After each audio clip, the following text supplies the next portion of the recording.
அஸ்ஸலாமு அலைக்கும். தொழுகையில் ஆரம்பத் தக்பீருக்கும் குர்ஆன் ஓதுவதற்கும் இடையே ஓதப்படும் துஆ என்ன?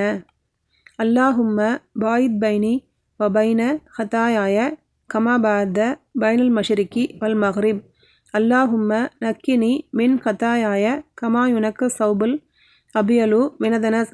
அல்லாஹும்ம அக்ஸில்னி மின் ஹதாயாய பிஸ்ஸல்ஜி வல் மாயி வல் பரத். பொருள்: இறைவா, கிழக்குக்கும் மேற்குக்கும் இடையே நீ ஏற்படுத்திய தூரத்தைப் போன்று எனக்கும் என் தவறுகளுக்கும் இடையே நீ தூரத்தை ஏற்படுத்துவாயாக.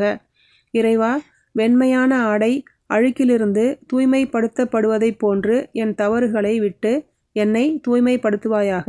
பனிக்கட்டியாலும் தண்ணீராலும் ஆலங்கட்டியாலும் என்னிலிருந்து என் தவறுகளை கழுவுவாயாக.